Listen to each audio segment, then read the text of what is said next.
This video contains news and analysis related to a recent terror attack in Kashmir. The content may include sensitive visuals and discussions that could be distressing to some viewers. Viewer discretion is advised. We strongly condemn all forms of violence and terrorism. The purpose of the content is solely to inform and create awareness based on verified reports. MDH chana masala এখন ছোলা হোক বা বরবটি দানা, সাদা চানা হোক বা কালো, সব রান্নাই হবে অসাধারণ। MDH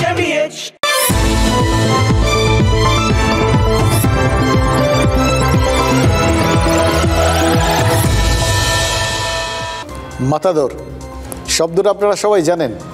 ওই স্পেনে যারা ওই ষাঁড়ের লড়াই দেখেছেন, সেই অনেকটা তাদের জন্য এই নামটা খুব চেনা।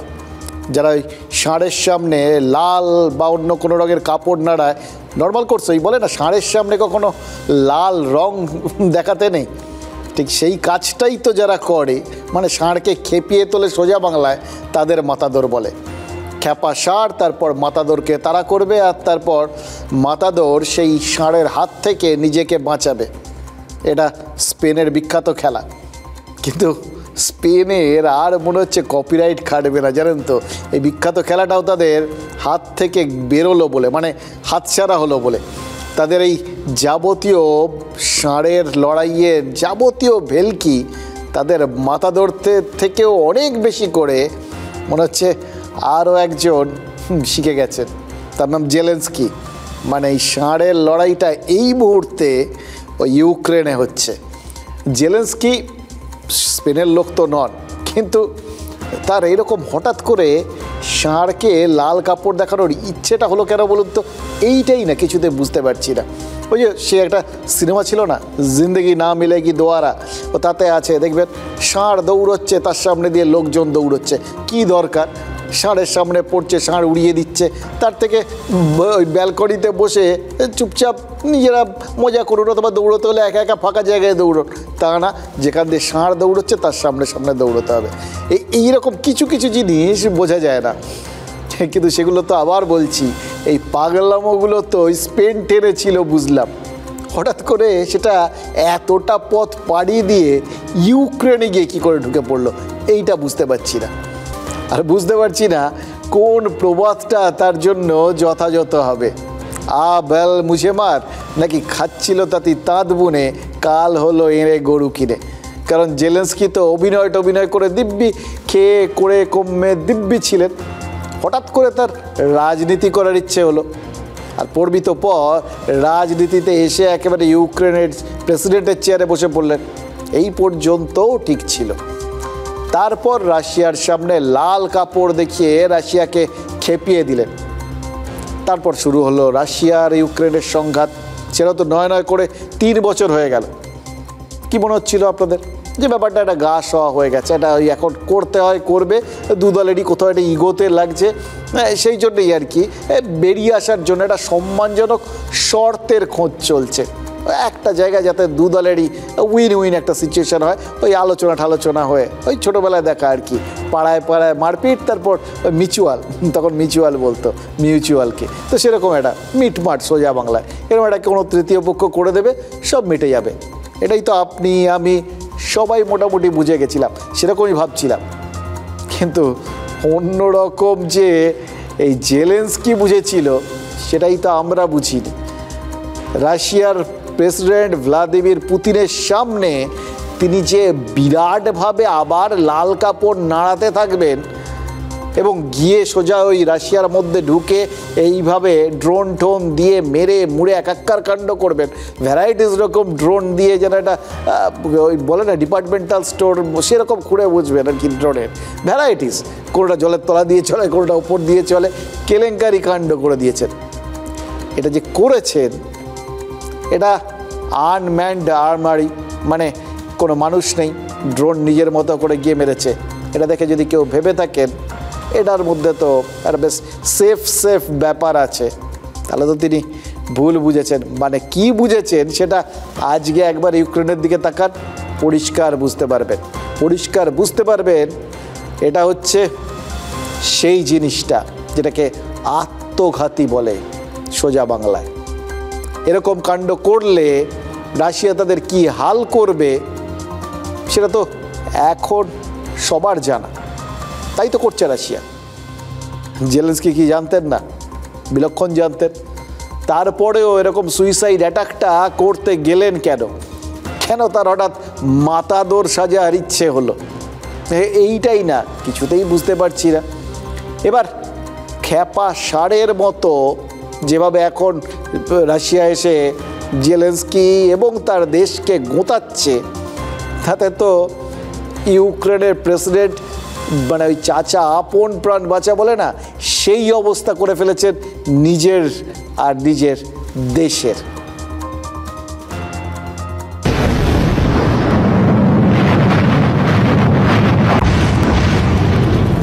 এই চোখ ঝলসে দেওয়া আলো আর কানে তালা লাগানো বিস্ফোরণের শব্দ ইউক্রেনের। রাশিয়ার লাগাতার ড্রোন আর মিসাইল হামলায় ইউক্রেনে থরহরিকম্প। ইউক্রেনের বিভিন্ন শহরের আকাশে এখন ধোঁয়ার কুণ্ডলী, বিধ্বস্ত ঘরবাড়ি। এমনকি ইউক্রেনের হাসপাতালেও রাশিয়া হামলা চালিয়েছে বলে খবর। 3 বছর ধরে যে যুদ্ধ চলছে, সেই যুদ্ধের পরিণতি কি কেউ জানে না। যুদ্ধের শেষ কোথায়, কবে, তাও কেউ জানেন না। জেলেনস্কি না পুতিন শেষ হাসিকে হাসবেন, তাও কেউ বলতে পারবেন না। শুধু হামলা আর পাল্টা হামলাটাই চোখের সামনে রয়েছে।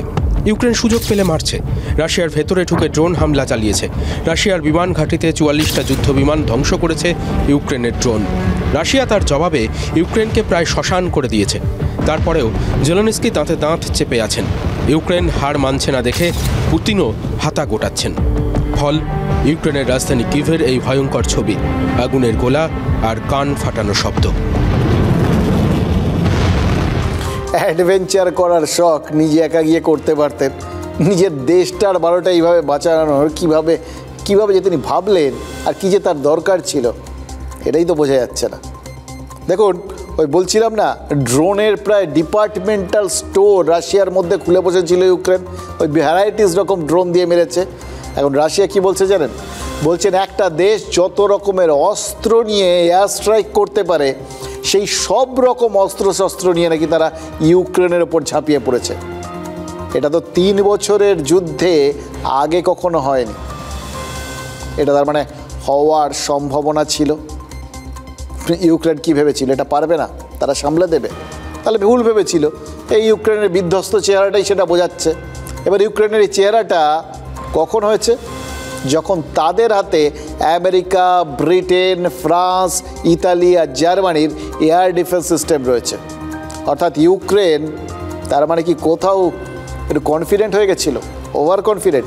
এত সব দেশের এয়ার ডিফেন্স সিস্টেম রয়েছে, আমাদের আর কিছু করতে পারবে না। আর এত সব দেশের সাপোর্ট আমার পেছনে রয়েছে। এই সাপোর্টের জোরেই তো তারা এতদিন ধরে রাশিয়ার ভেতরে টুকটাক মেরে চলছিল, লড়ে চলছিল, যুঝে চলছিল এবং আলটিমেটলি ওই যে ভেতরে গিয়ে ড্রোন আতঙ্ক ছড়িয়েছিল, সেটাও তো এই বহির্বিশ্বের এই সমস্ত Britain, France, Italy, Germany, America এদেরই ভরসাতে। দেখুন, ওই যে এয়ার ডিফেন্স সিস্টেমগুলো না, এগুলো একটা ভেতরে না অদ্ভুত একটা সেন্স অফ সিকিউরিটি তৈরি করে দেয়, এইটা বুঝতে পারছি। ভেতরে একটা অদ্ভুত আমার বিরাট নিরাপত্তা রয়েছে, একটা নিরাপত্তার আবরণ আমাকে ঘিরে রয়েছে, কেউ কিচ্ছু করতে পারবে না, বর্ম পড়ে আছি, বর্ম।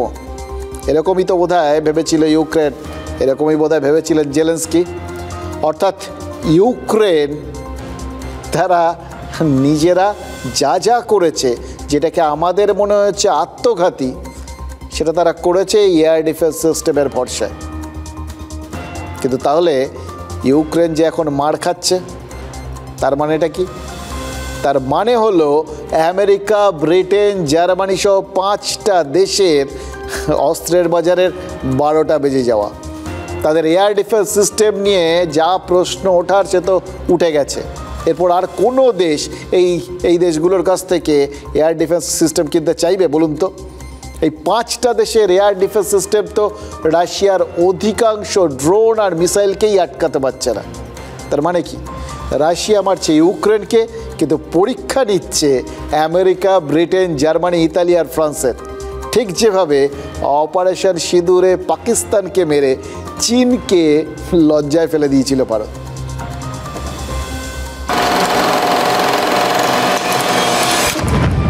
এপ্রিল পহেলগাঁও হামলা হয়েছিল। 7ই এপ্রিল 22 মিনিটে পহেলগাঁও হামলার প্রথম বদলা নিয়েছিল ভারত। পাকিস্তানের 9টা জঙ্গি ঘাঁটিতে সুপরিকল্পিত এবং সুনির্দিষ্ট প্রত্যাঘাত করেছিল ভারতের সেনা। ফল, পাকিস্তানের বহওয়ালপুরের জৈশে মোহাম্মদের হেডকোয়ার্টারের এই কঙ্কালসার দশা। জৈশের প্রধান শিবির মার্কাজে সুবহানাল্লাহর এই ভাঙাচোরা চেহারা দেখেই বোঝা যাচ্ছিল কি ভীষণ শক্তিতে আগের সমস্ত প্রত্যাঘাতের ক্ষমতাকে ছাপিয়ে গিয়ে ভারত অপারেশন সিঁদুর চালিয়েছে। কিন্তু এই সমস্ত ছবি তো ভারতের স্ট্রাইকের পরের ছবি। স্ট্রাইকের মুহূর্তটা কেমন ছিল সেই ছবি এতদিন পর সামনে এসেছে।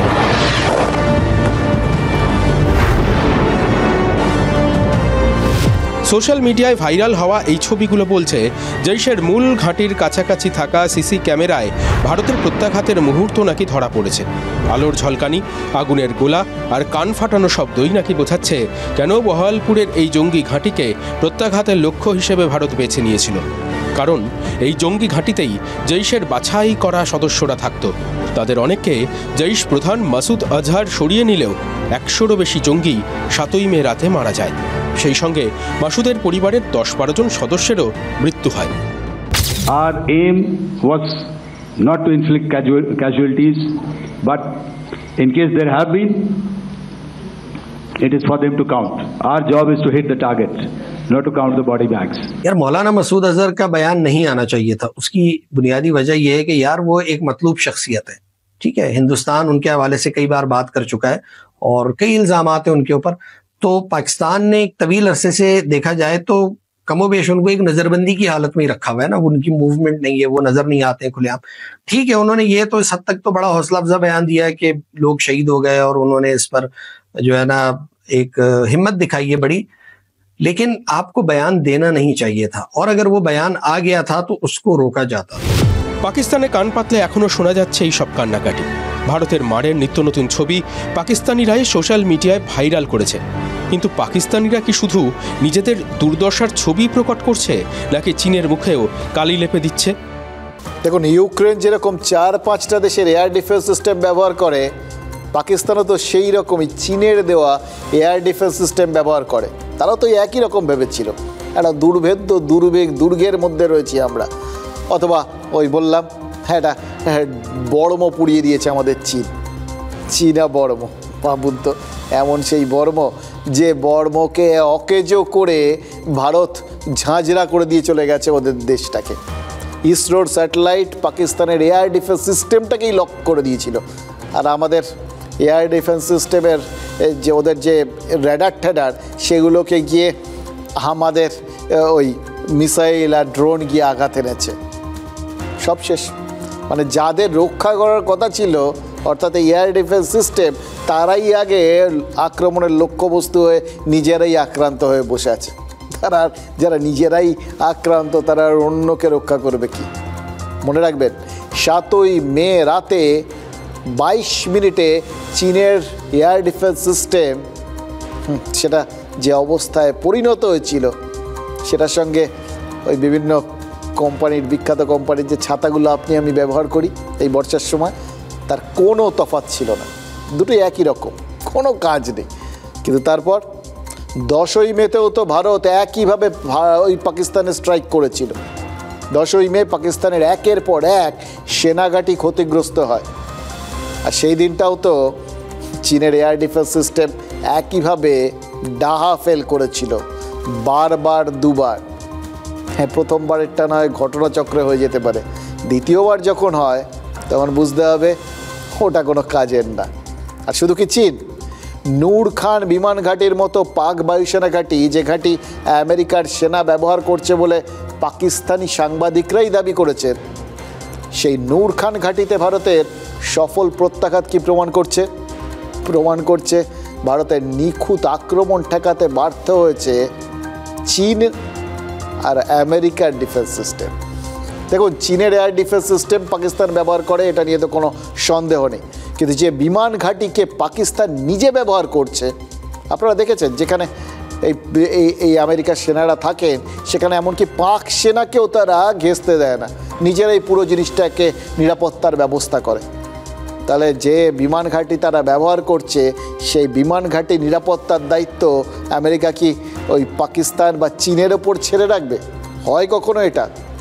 তার মানে সত্যিই যদি ওই নূর খান বিমান ঘাঁটি আমেরিকার সেনা কবজায় থেকে থাকে, তাহলে সেই ঘাঁটির নিরাপত্তার দায়িত্ব আমেরিকার সেনা এবং আমেরিকা এয়ার ডিফেন্স সিস্টেমের হাতে ছিল। কিন্তু থাকলেই বা কি, আজকের ইউক্রেনের মতোই 10ই মের রাতে পাকিস্তানেও তো আমেরিকার কোনো রক্ষণই কাজ করেনি বলে ধরতে হবে। এবার বুঝতে পারছেন কেন 10ই মে ভারত অপারেশন সিঁদুরের ওই দ্বিতীয় প্রত্যাঘাতের পর আমেরিকাও তো উতলা হয়ে উঠেছিল। কেন ডোনাল্ড ট্রাম্প মরি করে সোশ্যাল মিডিয়ায় ঘোষণা করে দিয়েছিলেন যে ভারত আর পাকিস্তান তার কথাতে সংঘর্ষ বিরতিতে রাজি হয়ে গেছে। আমেরিকা এমন ভাব দেখাচ্ছে যে ভারত আর পাকিস্তান সংঘর্ষ বিরতিতে রাজি হওয়ায় পরমাণু যুদ্ধটা কেন গেছে। কিন্তু যেটা বলছেন আমেরিকা সেটা হলো যে এই ভারত যদি আর কয়েক ঘন্টা অপারেশন সিঁদুর চালিয়ে যেত, তাহলে চীনের মতো তাদের সমরাস্ত্রের বাজারও একদম ধসে যেত। চীনের মতো তাদের সামরিক সরঞ্জাম তৈরির কোম্পানিগুলোর শেয়ারও একদম নোজ ডাইভ দিত, হুড়মুড়িয়ে ভেঙে পড়তো। এবার উল্টো দিকটা ভাবুন, পাকিস্তানও তো ড্রোন আর মিসাইল পাঠিয়েছিল, সেগুলো একটাও লক্ষ্যে আঘাত হানতে পারেনি। কারণ কি? কারণ ভারতের এয়ার ডিফেন্স সিস্টেম সেটা তো পাকিস্তানের যাবতীয় ড্রোন আর মিসাইলকে আকাশেই নষ্ট করে দিয়েছিল। আপনারা জানেন পাকিস্তান যে সমস্ত ড্রোন ব্যবহার করেছিল সেগুলো হয় তুরস্ক নয় চীনের তৈরি, যেগুলো সম্পূর্ণ ভারতীয় প্রযুক্তিতে তৈরি, আকাশ এয়ার ডিফেন্স সিস্টেমকে টপকাতেই পারেনি। অর্থাৎ ইউক্রেনে যখন আমেরিকা, ব্রিটেন বা জার্মানির মতো দেশের এয়ার ডিফেন্স সিস্টেমটা ব্যর্থ বলে প্রমাণ হচ্ছে, যখন পাকিস্তানে চীন বা হয়তো আমেরিকার এয়ার ডিফেন্স সিস্টেমটাও মুখ থুবড়ে পড়েছে, তখন ভারতীয় প্রযুক্তির কল্যাণে ভারত নিরাপদ ছিল। তাহলে ভারতের আকাশকেই কি ভারতীয় প্রযুক্তি সব থেকে নিরাপদ করে রেখেছে? न्यू एज वॉरफेयर में भी अपनी श्रेष्ठता सिद्ध की। हमारे मेड इन इंडिया हथियारों की प्रामाणिकता सिद्ध हुई। आज दुनिया देख रही है 21वीं सदी के वॉरफेयर में made in India defence equipments, इसका समय आ चुका है। Made in India defence equipments, ভারতের তৈরি যুদ্ধাস্ত্রই আগামী দিনে সব দেশের ভরসা হবে। আপাতত আমাদের দেশের ভরসা। তাহলে দাঁড়ালো কি? ইউক্রেন যখন রাশিয়ার হামলায় ছিন্ন ভিন্ন, যখন পাকিস্তানে ভারতের মিসাইল আর ড্রোন আছড়ে পড়ার মুহূর্তগুলো নতুন করে ভাইরাল হচ্ছে, যখন বাওয়ালপুর, লাহোর, মুরিদকে সহ পাকিস্তানের বিভিন্ন শহরে অপারেশন সিঁদুরের সাফল্যের চিহ্নগুলো নতুন করে সামনে আসছে, তখন ভারতের এয়ার ডিফেন্স সিস্টেমকেই সব থেকে কার্যকরী বলে মনে হচ্ছে। আরেকটা বিষয়, ভারতের এই এয়ার ডিফেন্স সিস্টেমে যে দুটো দেশের পরামর্শ, প্রযুক্তি এবং সহায়তা আছে, সেই রাশিয়া এবং ইসরায়েলের বৃহস্পতিও তো মনে হচ্ছে ক্রমশ তুঙ্গে উঠছে। খেয়াল করে দেখুন ইসরায়েলকে, হামাসের মতো জঙ্গি গোষ্ঠী এখন কোনো মতে দু একটা চোরাগপ্তা হামলা টামলা করছে, এর বাইরে ইসরায়েলের এয়ার ডিফেন্স সিস্টেমটাকে সেভাবে ফাঁকি দিতেই পারছে না। হ্যাঁ, একইভাবে রাশিয়ার ভেতরে ড্রোন পাচার করে ওই ইউক্রেনের হামলার ঘটনাটা বাদ দিলে রাশিয়ার এয়ার ডিফেন্স সিস্টেমও যে 100% সাকসেসফুল সেটাও তো মানতে হবে। কিন্তু মনে রাখবেন, এই রাশিয়ার দেওয়া S-400 air defence system operation সিঁদুর পর্বে মাত্র একবার ব্যবহার করেছিল আমাদের সেনা। শোনা যাচ্ছে পাকিস্তান নাকি দিল্লিকে লক্ষ্য করে শাহিনের মতো ব্যালিস্টিক মিসাইল ছুঁড়েছিল, কিন্তু সেই হামলা ব্যর্থ করতে রাশিয়ার দেওয়া S-400 এয়ার ডিফেন্স সিস্টেম একদম দুর্ধর্ষভাবে সাফল্যের সঙ্গে ব্যবহার করেছিল আমাদের সেনাবাহিনী। সেই মুহূর্তটা বাদ দিলে আমাদের সুরক্ষা, আমাদের নিরাপত্তা সব নিশ্চিত করেছে আমাদের দেশে তৈরি প্রতিরক্ষা ব্যবস্থা। কি মনে হচ্ছে জানেন তো, এই রকম মজবুত এয়ার ডিফেন্স সিস্টেম আমাদের সেনাবাহিনী ছাড়াও আরও কারোর দরকার। কারণ সামনে তো বড় যুদ্ধ আসছে, 2026 বিধানসভা ভোট, বুঝতেই পারছেন। এই রকম এয়ার ডিফেন্স সিস্টেমের বাজার মনে হচ্ছে আমাদের রাজ্যেও তৈরি হচ্ছে। যে কথাটা এবার আরেকটু বুঝিয়ে বলতে গেলে কয়েকটা কথা চলুন বলেই ফেলি, মানে আজকের বাজারে এই কথাগুলো না বললেই না।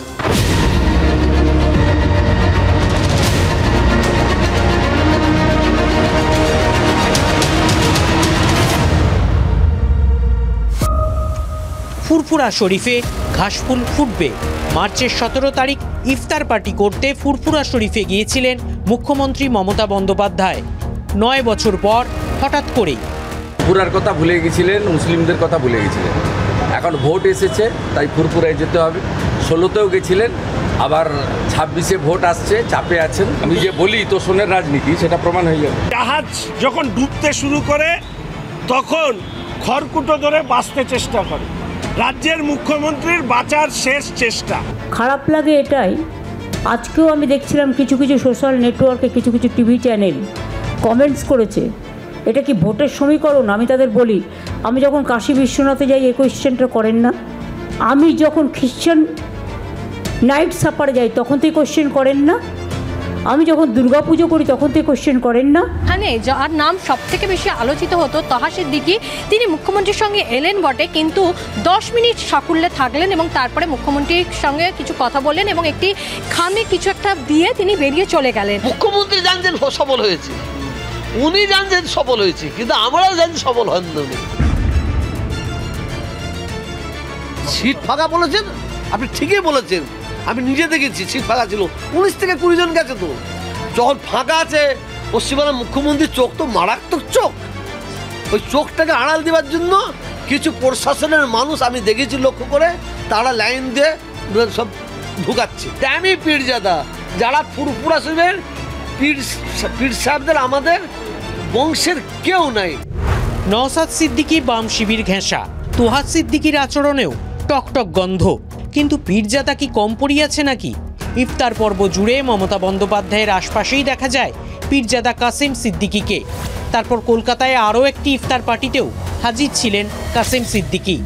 সেই কাসেমেরই তৃণমূলের যোগদানের খবর হঠাৎ প্রকাশ্যে এলো। বর্ষার আগেই ঘাসফুলের বীজ রোপণ হলো ফুরফুরা শরীফে। আমি 28 বছর ধর্মসভা করছি এবং প্রতিবাদ সব জায়গায়, আন্দোলন ইত্যাদি সব জায়গায় আমি করি। আজকে যে ধর্মসভা করেছি 28 বছর, এখন এই একটা দলে না আসা পর্যন্ত কোনো মানুষের জন্য কিছু কাজ করা যাবে না। ওই জন্য সেই সিদ্ধান্তটা আমাকে নিলাম, মানুষের জন্য কিছু কাজ করতে হবে। কিন্তু একা কাসেম কি গোটা ফুরফুরা শরীফ তৃণমূলের হাতে তুলে দেবে? ভিন্ন মত তো ছিল, আছে এবং থাকবেও। দেখুন, কাসেম সিদ্দিকী অর্ধেক রাজনীতিক হয়েই গেছেন। মানুষের জন্য কাজ করার জন্যই তো সকলে রাজনীতিতে আসেন। মুশকিল কি জানেন? রাজনীতিতে আসার পর মানুষের জন্য কাজটাই আর খুঁজে পান না। শুনে শুনে এটা আমাদের কান পচে গেছে, আপনাদেরও পচে গেছে, আর দেখে দেখে আপনাদের চোখেও ছানি পড়ে গেছে। তো এই সমস্ত যুক্তি থাক। ফুরফুরা শরীফের এই প্রথম যে কোনো পীরজাদা রাজনীতিতে এলেন সেটাও তো নয়। সেই কবে আব্বাস সিদ্দিকী ব্রিগেডে মোহাম্মদ সেলিমকে জড়িয়ে ধরলেন, অধীর চৌধুরীর বক্তব্যে বিঘ্ন ঘটল, আর ভাঙড়ে নওশাদ সিদ্দিকী প্রার্থী হলেন। নওশাদ যদি প্রার্থী হতে পারে, কাসেম সিদ্দিকী কেন পারবেন না? আচ্ছা, এটা বলুন, তাকেই কি ভাঙড়ে নওশাদ সিদ্দিকীর বিরুদ্ধে দাঁড় করাবে নাকি তৃণমূল? এটা কিন্তু সবার কৌতূহল। এরমভাবে ভোটের আগে, মানে বুঝতেই পারছেন এই কৌতূহলটা তো অমূলক নয়, কারণ ভোটের 1 বছর আগে যদি এরকম যোগদান হয়, টিকিটের একটা ভাবনা চিন্তা তো থেকেই যায়, তাই না? সবাই ভাবতে শুরু করে এসছে এই সময়, মানে ভোটে দাঁড়ানোর প্রতিশ্রুতি নিয়ে এসছে। আর তারপরে কাসেম সিদ্দিকীর চেহারাতেও নওশাদের মতো একটা স্নিগ্ধতা রয়েছে, বক্তব্যের মধ্যে উগ্রতা নেই। সব দিক থেকে দেখলে প্রার্থী হওয়ার জন্য কিন্তু একদম সুপাত্র। কিন্তু যার বিরুদ্ধে প্রার্থী হওয়ার কথা, তাকে তো বিন্দুমাত্র দুশ্চিন্তাগ্রস্ত দেখাচ্ছে না। নওশাদ সিদ্দিকীকে বরঞ্চ খুশি দেখাচ্ছে। কাসেম আশা এবার নাকি শওকত মোল্লা বিপাকে পড়বেন বলে তিনি মনে করছেন। দেখুন, শওকত মোল্লা ক্যানিং পূর্বের বিধায়ক, কিন্তু তাকে ভাঙড় পুনরুদ্ধারের দায়িত্ব দিয়েছে তৃণমূল কংগ্রেস, এবং তারপর থেকে কিন্তু তিনি ধারাবাহিকভাবে নওশাদের ক্যাম্পে ফাটল ধরিয়ে চলেছেন, দশ নামিয়েছেন। এবার এই শওকত মোল্লা নাকি কবে কাসেম সিদ্দিকীকে নিয়ে বাঁকা সব মন্তব্য করেছিলেন, তাই সেই কথা মাথায় রেখেই নওশাদ বেজায় খুশি। এইবার ভাইজান হিসাব একদম বরাবর করে দেবেন।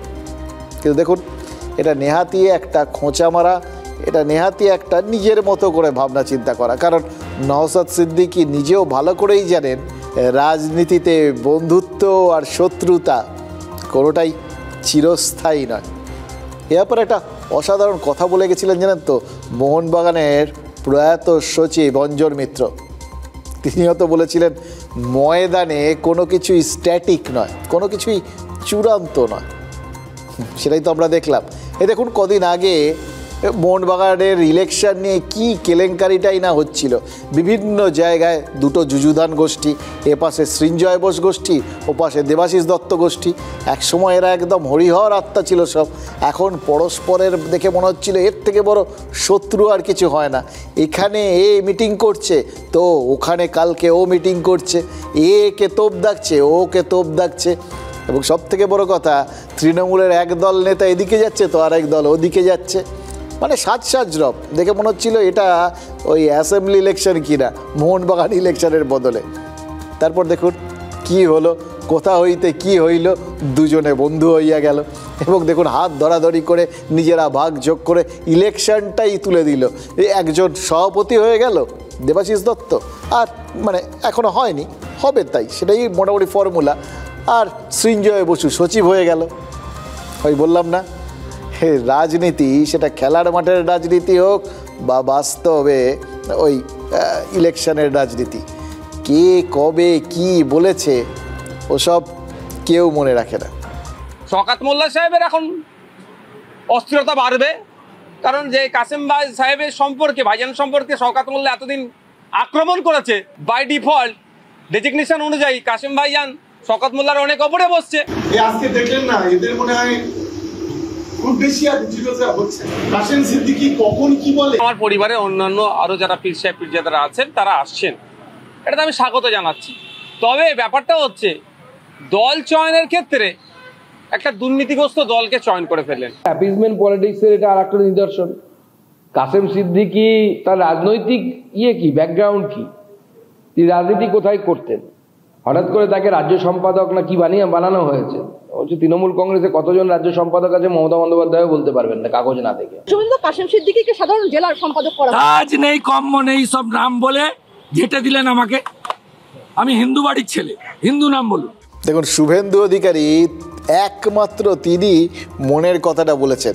কাসেম সিদ্দিকীকে নিয়ে তিনি ঘেঁটে যেতে চান না, কারণ তার ফোকাস ওদিকটা নয়, তার ফোকাস হিন্দু ভোট। তিনি সংখ্যালঘু ভোটের দিকে নজরই দিতে চান না। তার কারণ ওই আঙুর ফল টক যেরকম হয় ব্যাপারটা সেরকম তিনি জানেন, ওটা তার জন্যে নয়। এমনিতেই তৃণমূল কাল থেকে বলতে শুরু করেছে যে বিজেপি নাকি অন্নপূর্ণা ভাণ্ডারে সম্প্রদায় বেছে বেছে ভাতা দেবে। স্বাভাবিকভাবেই শুভেন্দু এই বিতর্কে আর জড়াতে চান না, ওখান থেকে একটু দূরত্ব বজায় রাখতে চান। তার লক্ষ্যটা তো অন্য, বিজেপির নিজের হিন্দু ভোটটা অক্ষুণ্ণ রেখে 4-5% আরও হিন্দু ভোট বাড়িয়ে নেওয়া। অন্নপূর্ণা ভাণ্ডার তার একটা উপায় হতে পারে। আর আরএসএস শোনা যাচ্ছে বাংলায় তলায় তলায় কাজ করা শুরু করে দিয়েছে। দেখুন সাম্প্রতিককালে ওই মহারাষ্ট্র আর দিল্লি এই দুটো জায়গাতেই বিজেপিকে ক্ষমতায় আনার পেছনে নাকি তলায় তলায় আসলে আরএসএস কাজ করেছিল। এবার সেই একই কাজ নাকি তারা বাংলাতেও করবে বলে ঠিক করেছে।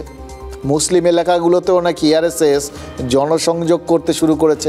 এবার দেখুন মুসলিম এলাকায় আরএসএস তো গিয়ে আর বলবে না যে বিজেপিকে ভোট দাও, সেটা হবে না, তারাও জানে। তার বদলে তারা কি করবে, তৃণমূলের স্থানীয় নেতৃত্বের বিরুদ্ধে যে ক্ষোভ রয়েছে সেটা স্থানীয় মানুষকে মনে করিয়ে দেবে। দেখুন এটা না অদ্ভুতভাবে আরএসএস করে। আমরা শুনছিলাম যে মহারাষ্ট্রে নাকি 50,000 সভা করেছে, শুনে তো অবাস্তব লেগেছিল। 50,000 সভা, এটা কি ইয়ার কি হচ্ছে নাকি? কটা সভা কে করতে পারে সে তো বোঝা যায়। 50,000। পরে শোনা গেছিল যে ধরুন 3টে মানুষ একটা চায়ের দোকানে দাঁড়িয়ে গল্প করছে, তার মধ্যে হয়তো আরএসএসের একজন লোক রয়েছে, এটাকেও তারা কিন্তু সভা বলে ধরে। এইভাবে যদি দেখতে থাকেন কোথায় যে কত সভা হয়ে যাচ্ছে কিছু টেরও পাবেন না। ঠিক একইভাবে এই যে ধরুন মুসলিম প্রধান এরিয়ায় গিয়ে যদি কেউ স্থানীয় নেতৃত্বের বিরুদ্ধে মানে তৃণমূল নেতৃত্বের বিরুদ্ধে স্থানীয় মানুষের যে ক্ষোভ রয়েছে সেটা মনে করিয়ে দেয়, সেটাও তো একটা ভালো স্ট্র্যাটেজি। কারণ মুসলিম প্রধান এরিয়ায় সেখানে যিনি নেতা তিনিও তো মুসলিম, কিন্তু তিনি তার মানে নেতাগিরি ফলাবেন কার ওপর? মুসলিমদের ওপরই। এবার নেতাগিরিটা ফলাচ্ছেন কাদের হয়ে? শাসক দলের হয়ে। ফলে ওখানকার মুসলিম মানুষজনের মনে যে ক্ষোভটা তৈরি হবে সেটা তো আসলে তাকে দেখে তার দল মানে শাসক দলের বিরুদ্ধে হবে। এই জায়গাগুলোকে খুঁচিয়ে দিতে চায় আরএসএস। এবং দেখুন, বিজেপির দিকে এই ভোট আসবে না তারা জানে, কিন্তু এইভাবে খুঁচিয়ে দিলে যদি কোথাও তারা ওই তৃণমূলের বদলে বাম বা কংগ্রেসের দিকে ঝুঁকে যায়, তাহলেই তো বেশ কিছু ভোট তৃণমূলের মানে ওই সংখ্যালঘু ভোটে একটা ভাঙন ধরে যাবে। এতে কয়েক শতাংশ যদি ভোট কমে যায় তাহলে কিন্তু তৃণমূলের অঙ্কটা কঠিন হয়ে যাবে। কঠিন তো হচ্ছেই, কারণ তাদের হাতে তো এই মুহূর্তে লক্ষ্মীর ভাণ্ডার ছাড়া আর কোনো ট্রাম্প কার্ড অবশিষ্ট নেই। আর তৃণমূলকে বিজেপির 5 বছরের স্টেবল হিন্দু ভোট ব্যাংকে ভাঙন ধরাতে হবে, যে ভোট ব্যাংকটা মানে সাম্প্রতিককালে নেতৃত্ব নিয়ে বা ওই বিভিন্ন ধরনের আন্দোলন বিমুখতা দেখে যারা তাদের ওপর বিরক্ত হয়ে গেছেন, মানে সমস্ত কিছু সত্ত্বেও হ্যাঁ সব কিছু মানে যেগুলো পাবেন ঠিক করেছিলেন, কিচ্ছু না পেয়েও ক্ষমতায় আসবেন ধরেছিলেন, সেটা না হওয়া সত্ত্বেও এই ভোট ব্যাংকটা কিন্তু বিজেপির রয়ে গেছে। তার মানে এটায় ভাঙন ধরানোটা কঠিন, এবং এই কঠিন কাজটা তৃণমূলকে করতে হবে। আর এই কঠিন কাজটা করতে হবে মুসলিম ভোট ব্যাংককে ধরে রেখে। এবার বাংলাদেশে হিন্দু নিগ্রহ, বাংলায় ওয়াকফ আগ্রাসন, মুর্শিদাবাদে বাবা ছেলে খুন, অপারেশন সিঁদুর, এতগুলো ঘটনা ঘটে যাওয়ার পরপর এরপর কিন্তু অঙ্কটা আরও কঠিন হয়ে পড়ছে। এই পরিস্থিতিতে তৃণমূলের কৌশলটা কি হওয়া উচিত? রক্ষণ সুরক্ষিত রেখে আক্রমণে যাওয়া, মানে মুসলিম ভোট ব্যাংককে অক্ষুণ্ণ রেখে বিজেপির হিন্দু ভোট ব্যাংকে ভাঙন ধরানো। সেই জন্যই কি কাসেম সিদ্দিকিকে দলে যোগ দেওয়ানো? কিন্তু তাহলেও একটা বিষয় তো ধরে নিতে হবে, এরকম একটা শেষ মুহূর্তে একটা যখন বিশেষ ব্যবস্থা মানে যাকে বলে রিইনফোর্সমেন্ট, সেটা যখন করতে হচ্ছে, তাহলে তৃণমূলের অন্দরেও কি কোনো শঙ্কা রয়েছে যে তৃণমূলের কোথাও গিয়ে কি ভেতরে ভেতরে মনে হচ্ছে মুসলিম ভোট ব্যাংক সেটা কি সুরক্ষিত নেই? দেখুন, কাসেম সিদ্দিকি যে একটা ফ্যাক্টর তাতে কোনো সন্দেহ নেই, কারণ তিনি তৃণমূলে যোগ দেওয়ার পর যে হারে রাজনৈতিক প্রতিক্রিয়া হচ্ছে তাতে তার যে একটা প্রভাব রয়েছে সেটা তো অস্বীকার করা যাবে না। এবার ভাঙড়ে যদি কাসেম প্রার্থী হন তাহলে নওশাদের মুসলিম ভোটে ধরা যাক ফাটল ধরল, কিন্তু মুসলিম ভোট ভাগ হলে বিজেপিরই তো সুবিধা হবে, সেখানেও একটা অন্য অঙ্ক রয়েছে। ভাঙড়ের যা জনবিন্যাস তাতে মুসলিম ভোট ভাগ হলেও বিজেপির জেতার চান্স নেই, কিন্তু যে জিতবে তার শক্তিক্ষয় হবেই। আর ফুরফুরা শরীফ তো শুধু ভাঙড়ে না, জাঙ্গিপাড়া বিধানসভায় ফুরফুরা শরীফ, রাজ্য জুড়ে তাদের ভক্ত, অনেক বিধানসভাতেই এই দরগার প্রভাব রয়েছে। তাহলে কোন জায়গায় গোটা গল্পটা দাঁড়াবে এটা কিন্তু একটু ক্রমশ জটিল হচ্ছে। নাকি আসলে নওশাদ সিদ্দিকি পীরজাদা ফ্যাক্টর, সেই ফ্যাক্টরটা যাতে সিঙ্গুর মানে ওই ভাঙড় ভুলে যান, অন্যান্য জায়গাগুলোতে সেখানে যেখানে যেখানে কাজ করতে পারে সেখানে কি আরেক পীরজাদাকে দিয়ে তাকে নিউট্রালাইজ করে দেওয়া হলো, দুটোকে কাটাকুটি করে দেওয়া হলো, তাহলে মাঝখান থেকে তৃণমূলের ভোট ব্যাংক অক্ষুণ্ণ থেকে যাবে, সুরক্ষিত থেকে যাবে। এটাই কি অঙ্ক? দেখুন, নওশাদ সিদ্দিকি কিন্তু এর মধ্যে আবার মমতা বন্দ্যোপাধ্যায়কে চ্যালেঞ্জ জানিয়ে বসে আছেন যে তিনি ভাঙড় থেকে প্রার্থী হন। তাহলে কি নওশাদ চাইছেন না যে কাসেম ভাঙড়ে প্রার্থী হন? ভাঙড়ে আপনার বিরুদ্ধে কাসেম সিদ্দিকি প্রার্থী হবে এরকম একটা চর্চা রয়েছে, সেটাই ভয় পাচ্ছে? আমি চাইছি আমার বিরুদ্ধে মুখ্যমন্ত্রী প্রার্থী হোক ভাঙড়ে, আমি এটা চাইছি। আমি অন্য কাউকে চাইছি না, আমি চাইছি আমার বিরুদ্ধে মুখ্যমন্ত্রী প্রার্থী হোক। তবে একটা কথা জানিয়ে রাখি, পশ্চিমবাংলার মুসলিম সম্প্রদায় তৃণমূল থেকে যেভাবে মুখ ফিরাতে শুরু করেছে, কাউকে দিয়ে ড্যামেজ কন্ট্রোল করতে যদি চাই সেটা হবে না। মমতা ব্যানার্জি এখন বিড়ালের মতো মিউ মিউ করছে, আর যারা দুদিন আগে তৃণমূলকে গালাগাল দিয়েছিল তাতেই তো বিখ্যাত হয়েছিল, এখন দেখা যাচ্ছে ঝাঁকের পর ঝাঁকে মিশছে। এ ব্যাপারে সাবধান থাকতে হবে। ধর্মীয় প্রতীক যদি রাজনীতিতে ব্যবহার করা হয়, তুমি বাংলাদেশ থেকে পাকিস্তান পর্যন্ত দেখছো কি অবস্থা হয়। দেখুন, নওশাদ সিদ্দিকী নিজেই তো ইঙ্গিতটা দিয়ে দিলেন, ড্যামেজ কন্ট্রোল করতে চাইলে হবে না। মানে তিনিও কি ধরেই নিচ্ছেন ড্যামেজ কন্ট্রোল করতেই কাসেম সিদ্দিকীকে নিয়ে এসছে তৃণমূল, আর তাকে দিয়ে হবে না? মানে তাহলে অন্য কাউকে দিয়ে হবে। সেই অন্য কেউটা কে? সেই ইঙ্গিত কি হালকাভাবে নওশাদ সিদ্দিকী দেওয়ার চেষ্টা করলেন, নাকি নওশাদ সিদ্দিকী এটা বুঝিয়ে দিলেন তিনি বিরোধী দল নেতা হতে চান? 2021-এ মমতা বন্দ্যোপাধ্যায়ের বিরুদ্ধে শুভেন্দু অধিকারী প্রার্থী হয়েছিলেন, মনে আছে আপনাদের? এবার তাতে জিতে শুভেন্দু অধিকারী বিরোধী দল নেতা হয়ে গেছিলেন। এবার নওশাদ সিদ্দিকীও কি চান মমতা বন্দ্যোপাধ্যায় ভাঙড়ে প্রার্থী হন? মানে তিনি কি মনে করছেন এটাই এক লাফে ওপরে ওঠার সব থেকে সহজ রাস্তা? কিন্তু এটা খুব সিরিয়াসলি নেওয়ার মতো জায়গা আছে নাকি? মানে মুখ্যমন্ত্রী যদি ভাঙড়ে দাঁড়িয়ে যান, তাহলে নওশাদ যে সেখানেই প্রার্থী হবেন কোনো গ্যারান্টি আছে নাকি? আমরা তো এর আগে কত আশা করেছিলাম যে তিনি লোকসভা নির্বাচনে অভিষেক বন্দ্যোপাধ্যায়ের বিরুদ্ধে ডায়মন্ড হারবারে প্রার্থী হবেন। হলেন কোথায়? নিজে ইঙ্গিত দিয়েছিলেন, নিজে স্পিকটি নট হয়ে গেলেন। উল্টে অভিষেক বন্দ্যোপাধ্যায় 7 লাখের বেশি ভোটে জিতে গেলেন। দেখুন, নওশাদ 25-এ যাই বলুন, 26-এ কী করবেন সেটায় গ্যারান্টি নেই। এটা মাথায় রাখবেন, ওই কথাটা। রাজনীতির ময়দানে, মানে ময়দান তো, তাহলে অঞ্জন মিত্রের কথাটা কেটে যায়, কোনো কিছুই স্ট্যাটিক নয়। সুতরাং তখন তিনি কোথায় কি করবেন সেটাও কেউ জানে না। তবে তৃণমূল কংগ্রেস 26-এ কী প্রচার করবে এটা মোটামুটি আজকে বিধানসভায় নিশ্চিত করে দিয়েছেন মুখ্যমন্ত্রী মমতা বন্দ্যোপাধ্যায়। আরও নির্দিষ্ট করে বললে, বিজেপি এবং তৃণমূল দুটো পক্ষই স্পষ্ট করে দিয়েছে, বিধানসভার প্রস্তাবে যখন অপারেশন সিঁদুর কথাটা ছিল না, তখনই অ্যাকচুয়ালি ব্যাপারটা না স্পষ্ট হয়ে গেছিল কি হচ্ছে, কি হতে চলেছে, কে কোনটা তুলে ধরবেন আর কে কোনটা এড়িয়ে চলবেন। দেখুন, বাংলায় সবুজ বাঁচাও অভিযান চালাতে চাইছে তৃণমূল, এটা আমরা বুঝে গেছি। মানে যে লাল রঙকে 2011-এ তৃণমূল বিদায় জানিয়েছিল, সে যে সিঁদুর হয়ে 25-এ ফিরে আসবে তা কি তারা জানতো? আর সিঁদুর আর হিঁদুর ভরসাতেই তো রয়েছে বিজেপি, এই দুটোই তো তাদের অস্ত্র, আর তৃণমূলের অস্বস্তি। তাই তৃণমূলের সব বক্তাই পেহেলগাঁওয়ে সন্ত্রাসবাদী হামলায় গোয়েন্দা ব্যর্থতার ওপর জোর দিয়েছেন, কিন্তু হিন্দু হত্যাটা এড়িয়ে যাওয়ার প্রাণপণ চেষ্টা করেছেন।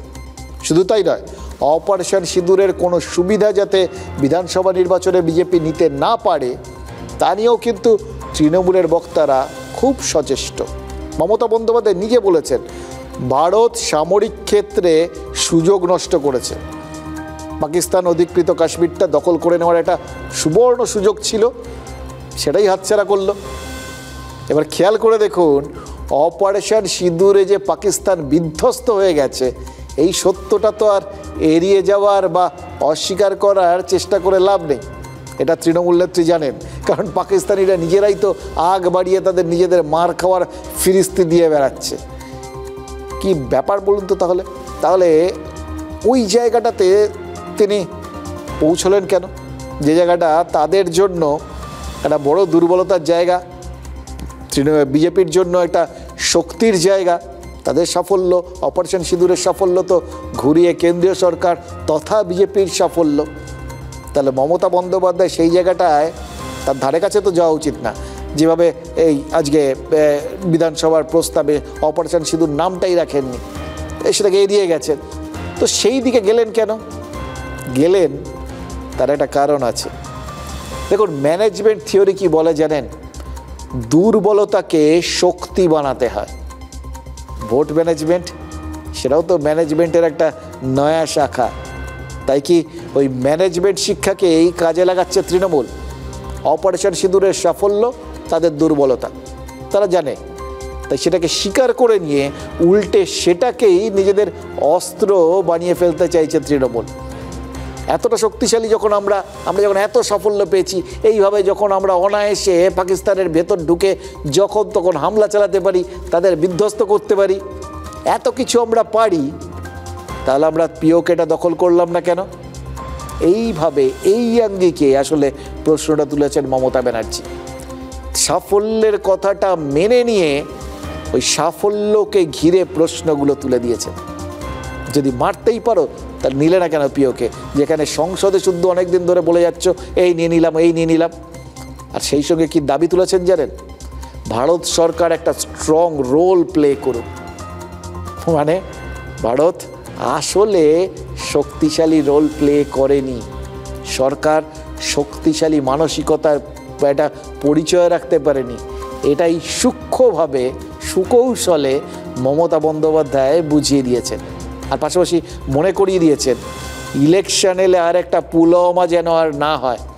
দেখুন, এই একটা মন্তব্য করা মানে কি, আরেকটা সুকৌশলে পুলওয়ামা নিয়ে সন্দেহ এটা ভাসিয়ে দিলেন। আর পুলওয়ামা নিয়ে যেরকমভাবে সন্দেহটা ভাসিয়ে দিলেন, তাতে তো পয়েলগাম নিয়েও একটা সংশয় তৈরি হয়ে যায়। এবার দেখুন, এই কথাগুলো বলার মানে কি, ওই যে জায়গাটা নিয়ে তারা অভিনন্দন জানাচ্ছেন ভারতীয় সেনাকে, যে জায়গাটা নিয়ে বিজেপির একটা সাফল্যের সৌধ তৈরি হচ্ছে, যে সাফল্যটা প্রধানমন্ত্রীর থেকে শুরু করে বিজেপির নেতৃত্ব চারপাশে প্রচার করতে শুরু করেছেন, সেই জায়গাটা সম্পর্কেই সুকৌশলে বিরোধিতা না করেও একটা প্রশ্ন তুলে দেওয়া। এবার এইটা কোন প্রেক্ষাপটে করলেন? যে জায়গাটায় তার আগেই বিরোধী দল নেতা শুভেন্দু অধিকারী তাদের আক্রমণের রাস্তাটা স্থির করে দিয়েছেন, পরিষ্কার বুঝিয়ে দিয়েছেন যে তারাও তো তৃণমূলকে সেই জায়গার থেকেই আক্রমণ করবেন যে জায়গাটা তাদের দুর্বলতা। অর্থাৎ সবাই জানেন যে সংখ্যালঘু ভোটটা যেহেতু তৃণমূলের একচেটিয়া ভোট ব্যাংক, এই ভোট ব্যাংকের সুবাদে তৃণমূল একটা বাড়তি অ্যাডভান্টেজ পেয়ে থাকে অন্তত 126টা আসনে। এই দুর্বলতার জায়গাটাকেই নিজেদের শক্তির জায়গা করার চেষ্টা করেছেন বিজেপি নেতৃত্ব এবং শুভেন্দু অধিকারী। সেই জন্যই বলেছেন বাংলায় যারা আনসারুল বাংলাকে আশ্রয় দেয়, প্রশ্রয় দেয়, লড়াইটা তাদের বিরুদ্ধে। যারা বাংলায় থেকে পাকিস্তানের কথা বলে, লড়াইটা তাদের বিরুদ্ধে। অগ্নিমিত্রাপাল উল্টোভাবে প্রশ্ন তুলেছেন যে প্রস্তাবে অপারেশন সিঁদুর নামটা কেন রাখা হলো না? সেটা কি কোনো বিশেষ সম্প্রদায়কে বার্তা দিতে? সিঁদুর নামটা কেন বার্তা দেওয়া হলো? মহিলাদের কেন অপমান করা হলো? কোনো ধর্মকে খুশি করার জন্যই কি? দেখুন, একই সঙ্গে মাটিগাড়া নকশালবাড়ির বিজেপি বিধায়ক আনন্দময় বর্মন বলেছেন আমাদের এখানে মিনি পাকিস্তান তৈরি হয়েছে, না শুধরোলে 2026-এ অপারেশন বাংলা হবে। মানে বুঝতে পারছেন, সবাই নিজের দুর্বলতাকে আসলে শক্তিতে বদলে ফেলতে চাইছে। সেই ম্যানেজমেন্টেরই ক্লাস হয়েছে আজ বিধানসভায়। টার্গেট কিলিং ওরা লিখেছে এলো পাতাড়ি গুলি। ওদের বক্তব্যে স্বীকার করতে হয়েছে যে ধর্ম দেখে, আমরা হিন্দু ধর্ম দেখে বলেছি, ওরা বলেছে ধর্ম দেখে খুন হয়েছে, বলতে বাধ্য হয়েছে। বিজেপি একটা দিশাহীন, এই পরিষদীয় দলের সঙ্গে মূল দলের ঝগড়া। দিলীপ ঘোষ আবার তাদের কাউকেই মানেন না। এবার বিজেপি বাংলার মানুষের দ্বারা প্রত্যাখ্যাত। আমরা ওনাকে 1 ইঞ্চি জায়গা দিইনি। মোদিজিকে ছোট করবেন, অমিত শাহজিকে পার্সোনাল অ্যাটাক করবেন। উনি নজরুল মঞ্চে গান গেয়ে দিয়েছেন, আমার যাওয়ার সময় হলো, দাও বিদায়। দেখুন, মুখ্যমন্ত্রী নকল করতে গিয়ে ওই গানের কলিটা কিন্তু বিরোধী দল নেতাও গেয়ে দিলেন। এবার কে কোথায় পৌঁছন সেটা তো আমরা ওই বিধানসভা ভোটের পর বুঝে নেব। আপাতত অভিষেক বন্দ্যোপাধ্যায় কিন্তু প্রধানমন্ত্রীর বাসভবনে পৌঁছে গেছেন, নৈশভোজ খাচ্ছে। অভিষেক সংসদীয় দলের সঙ্গে বিদেশে গেছিলেন। পূর্ব আর দক্ষিণ পূর্ব এশিয়ায় ভারতের হয়ে জোরালো বক্তব্য পেশ করেছেন। এবার প্রধানমন্ত্রী যাদের বিভিন্ন জায়গায় পাঠিয়েছিলেন সাংসদদের, তাদের সবাইকে নৈশভোজে ডেকে একটা ফিডব্যাক নেবেন, এটাই তো স্বাভাবিক। কিন্তু মুখ্যমন্ত্রী বিধানসভায় যে বক্তব্য রেকর্ড হলো আর অভিষেকের যে বক্তব্য বিভিন্ন দেশে আমরা শুনেছি, দুটো কি এক? মুখ্যমন্ত্রী বলেছেন ভোটের আগেই পুলওয়ামার মতো ঘটনা ঘটে, আর অভিষেক বলেছেন পাকিস্তানি বারবার ভারতকে রক্তাক্ত করে। মুখ্যমন্ত্রী অভিযোগ করেছেন বিজেপি দেশকে নিরাপত্তা দিতে পারেনি, আর অভিষেক বলছেন পাকিস্তান যতবার হামলা করবে প্রত্যাঘাত হবে প্রত্যেকবার। মুখ্যমন্ত্রী নিজের অবস্থান থেকে একদম ঠিক করেছেন, অভিষেক বন্দ্যোপাধ্যায়ও নিজের অবস্থান থেকে একদম সঠিক, কারণ দেশ তাকে যে দায়িত্ব দিয়ে বিদেশে পাঠিয়েছিল তিনি সেটা পালন করেছেন। কিন্তু তাতে দুজনের বক্তব্যে সামান্য হলেও একটা তফাৎ কি রয়ে গেল না? আগামী দিনে আবার বিজেপি সেই ফাঁকটুকু ব্যবহার করবে না তো? বিরোধীরা তাদের যে সংসদীয় দায়িত্ব এবং সাংবিধানিক দায়িত্ব দেশের প্রতি সেটা পালন করলেন, কিন্তু সরকারের যে পার্লামেন্টের প্রতি এবং সংসদের সংবিধানের প্রতি এবং দেশের প্রতি যে দায় এবং দায়িত্ব ছিল সেটা পালন করলেন না। এখন নৈশভোজ করছে, এই মমতার মতোই আর কি, খেলা মেলা হবে, খাওয়া দাওয়া হবে, বিষয়টা এত সহজ নয়। এই যে প্রতিনিধি যারা গেছিলেন তাদের সঙ্গে একটি বৈঠক দিল্লিতে হচ্ছে, সেটা তো যেতেই পারেন, তো সেই তার সঙ্গে সেটাকে নিয়ে সমালোচনা করা বা সেটাকে নিয়ে অন্য রাজনৈতিক উদ্দেশ্য প্রণোদিত মন্তব্য করার তো কোনো জায়গা নেই। সিপিএম এর সাংসদও তো গেছেন, তাহলে কি সিপিএম বিজেপির সঙ্গে সেটিং করছে? তো কংগ্রেসের সাংসদও গেছে, তাহলে কংগ্রেস সাংসদ পাঠাবে, সিপিএম সাংসদ পাঠাবে, আর তারপর বলবে সেটিং, এটা কোনো কাজের কথা হলো? দেখুন, অপারেশন সিঁদুর নিয়ে বিধানসভায় যে আলোচনাটা হলো তার মূল লক্ষ্য কি? 1 ইঞ্চিও জমি না ছাড়া। এই জমিটা রাজনীতির, যেখানে সারা বছর উন্নয়ন, দুর্নীতি আর ধর্মীয় মেরুকরণের চাষ হয়। যে যত ভালো চাষ করবে তার ঘরে তত বেশি ভোটের ফসল ঢুকবে। এই 26-এর বিধানসভায় নিজেদের ঘরে ফসল তো সবাই ঢোকাতে চাইবে, তাই জন্যই দিনরাত পরিশ্রম করে চলেছেন আমাদের নেতা নেত্রীরা। সবাই নিজের নিজের মতো করে এই রাজনীতির জমিতে সার দিচ্ছেন, কীটনাশক দিচ্ছেন, মানে যা যা দরকার আর কি। আপনাদের জায়েন্ট সিংয়ের কথা মনে আছে? সেই জায়েন্ট সিং, সেই বাহুবলী, ওই যে কামারহাটিতে, যেখানে সব ধরে ধরে কি পরিমাণ মারধর করতেন ক্লাব ঘরে ঢুকিয়ে, মনে আছে তার দলবল? এবার জায়েন্ট সিংয়ের জমি আর বাড়িটাই দেখুন।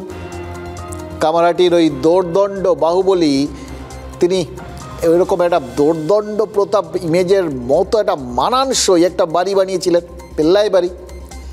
সেই মে মাসের মাঝামাঝি আদালত অবৈধ বাড়িটা ভাঙতে বলেছিল, এখন জুনের 2য় সপ্তাহ, আজ পর্যন্ত ভাঙা গেল না। জায়েন্ট সিংরা আসলে রাজনীতির সার আর কীটনাশক। রাজনীতির জমি উর্বর করতে এই জায়েন্টদেরই দরকার। আদালতের নির্দেশ ছিল জায়েন্টের অবৈধ বাড়িটা ভেঙে সরকার নিয়ে নিক, মানে অধিগ্রহণ করুক। এবার জমি অধিগ্রহণে ইচ্ছুক আর অনিচ্ছুক বলে দুটো বিষয় থাকে, এটা আপনারা জানেন। এবার তৃণমূল করা ওই জায়ান্ত, তিনি নিশ্চয়ই অনিচ্ছুক। অমন সাধের অমন দুধ সাদা বাড়িটা, অট্টালিকা কে আর স্বেচ্ছায় ভাঙতে দিতে চায় বলুন? তৃণমূল তো আবার সেই সিঙ্গুর থেকেই অনিচ্ছুকদের পক্ষে, এটাও আপনারা জানেন। তাই আজ পর্যন্ত বাড়িটা ভাঙা যায়নি, উল্টে বেআইনি বাড়ি আর জমিকে বাঁচাতে নাকি একজন ভুয়ো বাসিন্দাকে দিয়ে মামলা করানো হয়েছে। এগুলো সব অভিযোগ। এবার সত্যি মিথ্যে এটা তো আদালত বিচার করবে, কিন্তু জায়ান্টের সাধের বাড়িটা চলে গেলে জায়ান্টও তো তৃণমূল ছেড়ে চলে যেতে পারেন। তাই অনিচ্ছুক জায়ান্তদের পাশে শাসক রয়েছে। সিঙ্গুরের জমি আন্দোলনে অনিচ্ছুক কৃষক আর কি, তাদের পাশে থাকার কারণেই তো তৃণমূল সরকার গড়তে পেরেছিল। এবার আজ সরকারে থেকে কিভাবে আর বলুন তো অনিচ্ছুকদের থেকে দূরে চলে যায়? হয় নাকি? কিন্তু এই অনিচ্ছুকরাই যদি ইচ্ছুকে পরিণত হতে থাকে তাহলে কি ধরতে হবে হাওয়া উল্টো দিকে ঘুরবে? দেখুন, জাতীয় স্বার্থে, সামাজিক স্বার্থে বা ব্যক্তিগত স্বার্থে যদি জমিদাতারা সবাই ইচ্ছুক হতে থাকেন তাহলে কি হবে? শাসকের কি তাহলে আইডেন্টিটি ক্রাইসিস হতে পারে? অনিশ্চয়তা ভুগতে পারে? মোর নাম এই বলে খ্যাত হোক, আমি তোমাদেরই লোক, এটা বলারই যদি লোক না থাকে তাহলে কিন্তু মুশকিল। একটু সীমান্তর দিকে চোখ রাখুন। ভারত বাংলা সীমান্তের নদিয়া নিয়ে বিস্তর চাপানুতর চলছিল সাম্প্রতিককালে, আপনারা জানেন সেটা। কারণ ওই অনুপ্রবেশ আটকাতে বারবার তৃণমূল বিজেপির দিকে আঙুল তুলছিল, মানে বিএসএফের দিকে। আর বিজেপি বলছিল যে ওখানে তো কাঁটা তার লাগানোই যায় না, কারণ বিএসএফ বলছিল আর কি সরকার কাঁটা তার লাগাতে জমির বন্দোবস্ত করছে না, জমি দিচ্ছে না। আর সরকার বলেছিল সব বন্দোবস্ত করা হয়েছে, কিন্তু বিএসএফ কাঁটা তার লাগাচ্ছে না। দেখুন, এটা তো পরিষ্কার, কাঁটা তার না লাগালে বাংলাদেশি জঙ্গি দুষ্কৃতী সবাই ঢুকবে। তাই কাঁটা তার লাগানো নিয়ে ইচ্ছুক অনিচ্ছুক এগুলো থাকার কথাই ছিল না, কারণ ঢুকলে ওখানে সবাই সমস্ত দিক থেকেই অনিশ্চয়তায় ভুগবে, নিরাপত্তাহীনতায় ভুগবে। তাই সবারই তো ইচ্ছুক হওয়ার কথা, কিন্তু কোনো না কোনো পক্ষ নিশ্চয়ই অনিচ্ছুক ছিল, জানেন তো। তাই জন্যেই জমি জট কাটছিল না, নয়তো কেটে যেত। এখন কি দেখা যাচ্ছে, জমির যা দাম তার থেকে 6 গুণ বেশি দাম দিয়েছে স্বরাষ্ট্র মন্ত্রক। আর সরকারও সেই দাম মিটিয়ে জমি অধিগ্রহণ করে বিএসএফের হাতে জমি তুলে দিচ্ছে। সবাই পটাপট জমি দিয়ে দিচ্ছেন আর বিএসএফ জমি পেয়ে যাচ্ছে। ফলে ঝড়ের গতিতে ফেন্সিং দেওয়ার কাজ শুরু হয়েছে। এখানেই তো প্রশ্নটা, সরকার কি জমি তুলে দিচ্ছে না ভোট তুলে দিচ্ছে? একদিকে অনুপ্রবেশ ইস্যু আর একদিকে নিরাপত্তার প্রশ্ন। তৃণমূল অনুপ্রবেশ ইস্যুতে কাঠগড়ায়, আর নিরাপত্তার প্রশ্নটা ওই অনুপ্রবেশ ইস্যুর সঙ্গেই জুড়ে গেছে।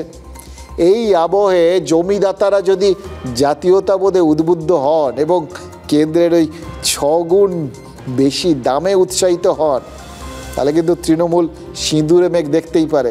কারণ খোদ প্রধানমন্ত্রী বলেছেন কেন্দ্রের একের পর এক প্রকল্পের সুফল বাংলায় মিলছে না। এই সুফলটা কি 6 গুণ হতে পারে? এটাই কি একটা স্যাম্পেল হিসেবে, উদাহরণ হিসেবে এক্ষেত্রে অন্তত কেন্দ্রীয় সরকার তুলে দিচ্ছে হাতে গরম। এখন এটা তো যেহেতু ল্যান্ড পার্চেজ অ্যাকুইজিশন কিছু নেগোসিয়েশনের ব্যাপার থাকে, তবে এটা নিয়ে আমরা খুবই সিনসিয়ার আছি এবং বিএসএফ এর যারা অফিসার্স আছেন তারাও আমাদের সাথে রেগুলার কাজে আছেন। তার কাটা যদি হয়ে যায় তাহলে অনুপ্রবেশকারীরা প্রবেশ করতে পারবে না ভারতে, চোরা কারবার যারা করে তারা ভারতে প্রবেশ করতে পারবে না।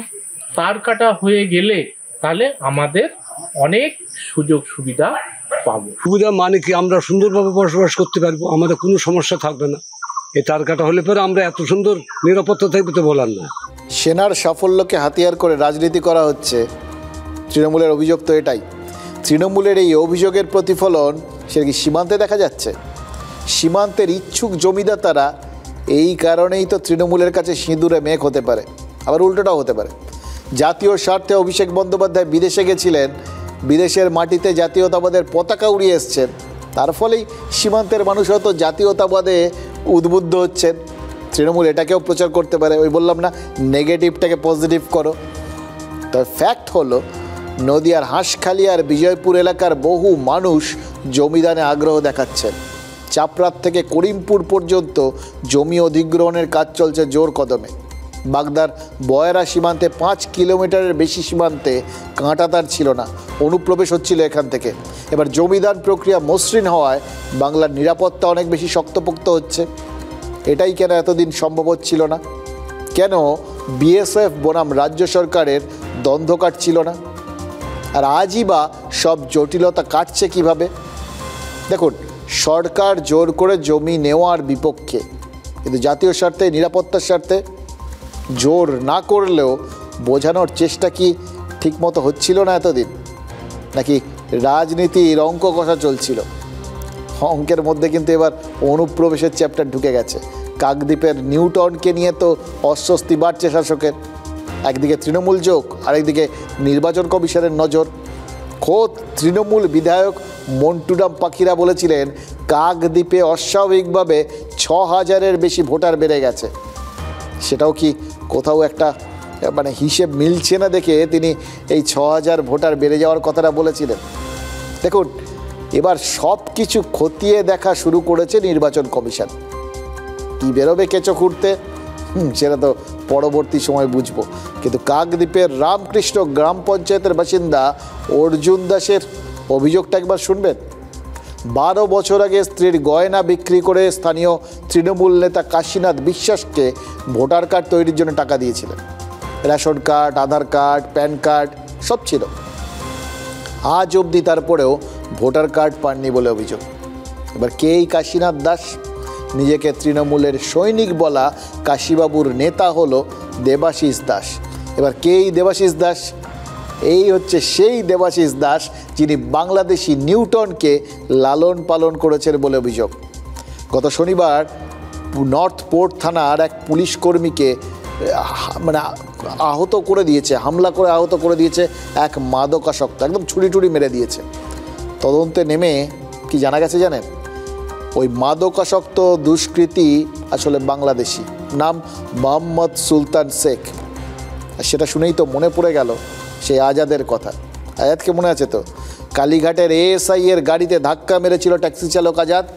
পরে দেখা গেছিল ওই বাংলাদেশি আজাদ ভিসা ছাড়াই কালীঘাটে আস্তানা গেড়েছিল। বুঝতে পারছেন কিভাবে আমাদের নিরাপত্তাটা একটা বড় প্রশ্ন চিহ্নের মুখে এসে দাঁড়িয়েছে?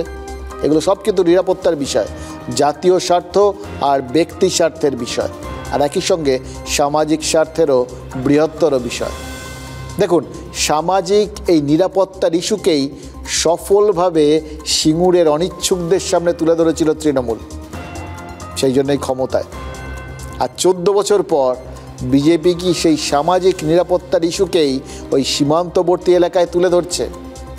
তাই কি সরকারও জমি অধিগ্রহণের পথটা মসৃণ করে দিল, যাতে বিরোধিতা করতে গেলে তাদের উল্টো মানে তাদের নিরাপত্তাহীনতার দায়টা তাদের ওপর না এসে পড়ে? সেই জন্যই কি ওই বললাম নেগেটিভটাকে আপাতত পজিটিভ করার চেষ্টা করছে সরকার। কাশিরই, কাশি বিশ্বাসের। কত টাকা? 10,000 টাকা। ভোটার আই কার্ড করে দিয়ে নাম উঠবে কেমনি, ভোটার দুমু কেমনি? হবে না তোমার, তাহলে আর টাকা দাও। না টাকা হয়ে টাকা তাদেরকে দিছে, এরা আর টাকা দেয় না। ওরা টাকা দিয়ে ভোটার হয়েছে, এই জন্য যাই দিছিলাম। শুনেছেন অনেকে হয়েছে? আমার হয়নি, আমাকে দেয়নি, আমার হাতে টাকা দেয়নি। না। কি পদে আছেন? আমি কোনো পদে নেই, আমি তৃণমূলের সৈনিক। আপনার নেতা কে?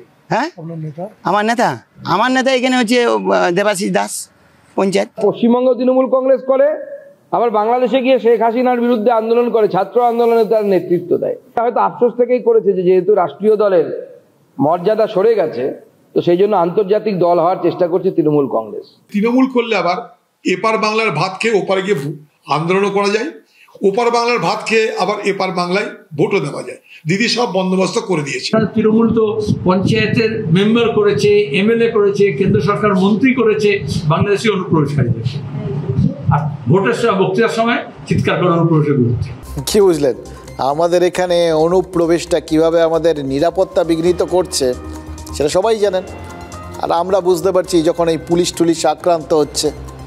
এবার এই অনুপ্রবেশকারীদের জন্য কিভাবে নিরাপত্তা বিঘ্নিত হয় এবং কিভাবে আমাদের এখানে হচ্ছে, এই কথাটা যদি কোনোভাবে আমেরিকার প্রেসিডেন্ট ডোনাল্ড ট্রাম্পের কানে যায়, তাহলে কিন্তু তিনি বলতে পারেন এই জন্যেই তিনি আমেরিকার থেকে সমস্ত অনুপ্রবেশকারীকে তাড়াতে চান, এই জন্যেই তিনি একটার পর একটা বিলে সই করছেন, যাতে এই অনুপ্রবেশকারীদের এখান থেকে দূর করা যায় আর এদেশে এসে মানে আমেরিকায় ঢুকে বিভিন্ন কারণে ঢুকে পড়ে সেখানকার নাগরিক হয়ে যাওয়ার রাস্তাটা কঠিন হয়ে যায়। এবং সেইটা করতে গিয়ে তিনি কিন্তু হাতে নাতে টের পাচ্ছেন এই অনুপ্রবেশকারী ছুঁলে ক ঘা। আপাতত এর আগে তিনি ন্যাশনাল গার্ডকে নামিয়েছিলেন, মানে মার্টিন লুথার কিংয়ের সময়ে ন্যাশনাল গার্ড শেষ নেমেছিল, তারপর আবার মানে কোথাও তিনি মার্টিন লুথার কিংয়ের সঙ্গে এক আসরে বসিয়ে দিয়েছিলেন এই অনুপ্রবেশকারীদের। আর এবার নাকি তাতেও সামলাতে না পেরে মেরিনকে নামাবেন। এই মার্কিন মেরিন ডেঞ্জারাস, তারাই তো মার্কিন নেভি সেলস, তারাই তো গিয়ে ওই অ্যাবোটাবাদে পাকিস্তানের ভেতরে ঢুকে ওসামা বিন লাদেনকে মেরে এসেছিল। তাদের নামানোর কথা যখন ভাবা হচ্ছে, তার মানে কি এই অনুপ্রবেশকারীদের মধ্যে এবার ওসামা বিন লাদেনকেও খুঁজে পাচ্ছেন ডোনাল্ড ট্রাম্প। দেখুন তিনি কি খুঁজে পাচ্ছেন না পাচ্ছেন আমরা জানি না, কিন্তু একটা জিনিস বুঝতে পারছি, অনুপ্রবেশ সমস্যাটা মারাত্মক। আরেকটা জিনিসও বুঝতে পারছি, সেটা ডোনাল্ড ট্রাম্পকে দিয়ে। অন্য দেশের ব্যাপারে বেশি নাক গলাতে গেলে কখন যে নিজের দেশে আগুন লেগে যাবে সেটা কিন্তু খেয়াল থাকে না। সেটা এখন ট্রাম্প সাহেব টের পাচ্ছে।